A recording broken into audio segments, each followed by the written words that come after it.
जब एक बार छाती ठोक के बोल दिए तब फिर बार बार बोलने का हिम्मत रखो। हाँ, हैं हम तुम्हारी जान। जिसको जो उखाड़ना उखाड़ ले।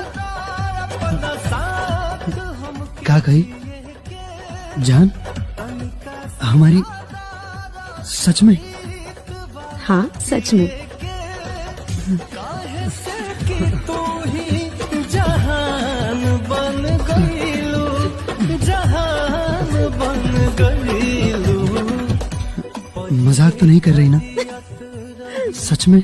हाँ बाबा, सच में।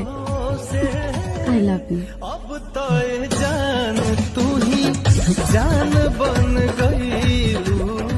I love you too. ले तो जियात रही राम के भरोसे।